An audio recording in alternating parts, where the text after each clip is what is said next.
നിലവിളി. വിശുദ്ധ മത്തായി അറിയിച്ച സുവിശേഷം 27-ാം അധ്യായം 45-46 തിരുവചനങ്ങൾ. 6-ാം മണിക്കൂർ മുതൽ 9-ാം മണിക്കൂർ വരെ ഭൂമിയിലെങ്ങും അന്ധകാരം വ്യാപിച്ചു. ഏകദേശം 9-ാം മണിക്കൂർ ആയപ്പോൾ യേശു ഉച്ചത്തിൽ നിലവിളിച്ചു, ഏലി ഏലി ലാമ സബക്താനി. അതായത്, എൻ്റെ ദൈവമേ, എൻ്റെ ദൈവമേ, എന്തുകൊണ്ട് നീ എന്നെ ഉപേക്ഷിച്ചു? അന്നു തൊട്ട് ഇന്നോളം പൂർണ്ണമായ വ്യക്തതയില്ലാതെ നിലനിൽക്കുന്ന തിരുമൊഴിയാണിത്.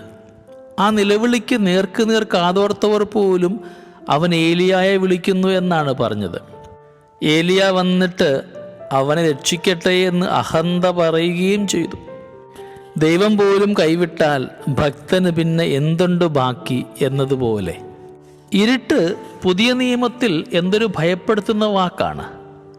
യൂദാസിൻ്റെ ദുരന്തം വേദപുസ്തകം അടയാളപ്പെടുത്തുന്നത് പുറത്ത് ഇരുട്ടായിരുന്നു എന്നൊരു ചെറിയ വാക്കോടുകൂടിയാണ്. ആത്മാവിൻ്റെ ഇരുണ്ട രാത്രികൾ എന്ന പേരിലാണ് ജോൺ ഓഫ് ദ ക്രോസിൻ്റെ വ്യഥകൾ അറിയപ്പെടുക. അകത്തും പുറത്തും ഇരുൾ വീഴുമ്പോൾ നിസ്സഹായനായ മനുഷ്യന് നിലവിളിക്കാതെ മറ്റെന്താണ് വഴി?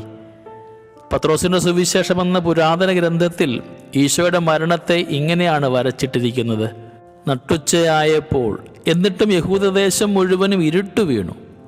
രാത്രിയായെന്നോർത്ത് പലരും വിളക്ക് തെളിച്ച് സഞ്ചരിക്കുവാൻ തുടങ്ങി. പലരും തപ്പിത്തടഞ്ഞ് വീഴുകയും ചെയ്തു. ഒരിക്കൽ ഡയനേഷ്യസ് എന്ന യവന ചിന്തകൻ പഠിപ്പിച്ചു കൊണ്ടിരിക്കുമ്പോൾ ഉച്ചസൂര്യൻ മങ്ങിയതായി ജാലകത്തിലൂടെ കണ്ടു. ഒന്നുകിൽ ദേവന്മാരിൽ ആരെങ്കിലും മരിക്കുകയാണ്, അല്ലെങ്കിൽ പ്രപഞ്ചത്തിൻ്റെ വിനാശം അടുത്തിരിക്കുന്നു എന്നായിരുന്നു ആ ആചാര്യൻ്റെ ഉദീരണം. ദൈവത്തോട് പുലർത്താവുന്ന ഒരു സ്വാതന്ത്ര്യമായിട്ട് ഈ നിലവിളിയെ കാണാവുന്നതാണ്. കലഹിക്കുവാനും തള്ളിപ്പറയുവാനും മറുതലിക്കുവാനും സാധകന് ദൈവമല്ലാതെ മറ്റാരുണ്ട്? കുറെ കൂടി ദൈവമനുഷ്യ ബന്ധം ജൈവികമാകുന്നതിൻ്റെ സൂചനയുമാകാമത്. ഭാരതീയ മതവിചാരങ്ങളിലൊക്കെ അത്തരമൊരു സ്വാതന്ത്ര്യം മനുഷ്യർ അനുവദിക്കുകയും ചെയ്തിരുന്നു.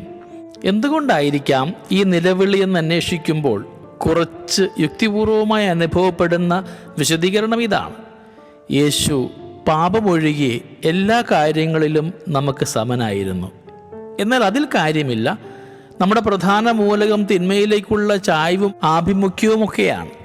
എന്തായാലും അതിൽ പങ്കുചേരുവാൻ യേശുവിനെ കൂട്ടുകെട്ടുക എന്ന് പറയുന്നത് പോലും ഈശ്വര നിന്ദയാണ്. പിന്നെ ചെയ്യാവുന്ന ഒന്നുണ്ട്: പാപത്തിൻ്റെ ഫലത്തിലൂടെ കടന്നു പോവുക. പാപം ചെയ്യാത്തവനെ പാപത്തിൻ്റെ ഫലത്തിലൂടെ കടന്നു പോകുവാൻ ദൈവം അനുവദിച്ചു. പാപത്തിൻ്റെ ഫലം മരണമാണ്. ആ പരാശക്തിക്കും എനിക്കുമിടയിൽ ഒരു തിരശീല വീഴുക. അതങ്ങനെ തന്നെ ആവണമെന്നില്ല, നമുക്ക് അനുഭവപ്പെടുന്നതുമാവാം.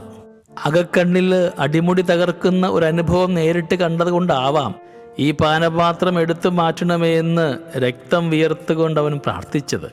നിഷ്കളങ്കതയിൽ മാത്രം വെളിപ്പെട്ട് കിട്ടുന്ന ദൈവദർശനത്തിലേക്കുള്ള ക്ഷണമായി ചങ്കുലയ്ക്കുന്ന ഈ നിലവിളി. അല്ലെങ്കിൽ എല്ലാത്തിനും എന്തിനാണ് ഇങ്ങനെ വിശദീകരണങ്ങളും വ്യാഖ്യാനങ്ങളും? അവനും നിലവിളിച്ചിരുന്നു എന്ന സ്വാന്തനം മതിയാവും നമ്മുടെയൊക്കെ ഈ അശുജന്മത്തിന്. സ്നേഹമുള്ളവരെ, നമ്മുടെയൊക്കെ അനുദിന ജീവിതത്തിലെ കണ്ണുനീരൊക്കെ ദൈവത്തോട് കൂടെയാകുവാനായിട്ടുള്ളൊരു കാരണമാക്കുവാൻ നമുക്ക് പരിശ്രമിക്കാം. ദൈവം നമ്മളെ എല്ലാവരെയും സമൃദ്ധമായി അനുഗ്രഹിക്കട്ടെ. നമ്മുടെ കർത്താവ് ഈശോ മിശിഹായുടെ കൃപയും പിതാവായ ദൈവത്തിൻ്റെ സ്നേഹവും പരിശുദ്ധാത്മാവിൻ്റെ സഹവാസവും നമ്മളെല്ലാവരോടും കൂടെ ഉണ്ടായിരിക്കട്ടെ, ഇപ്പോഴും എപ്പോഴും എന്നേക്കും. ആമേൻ.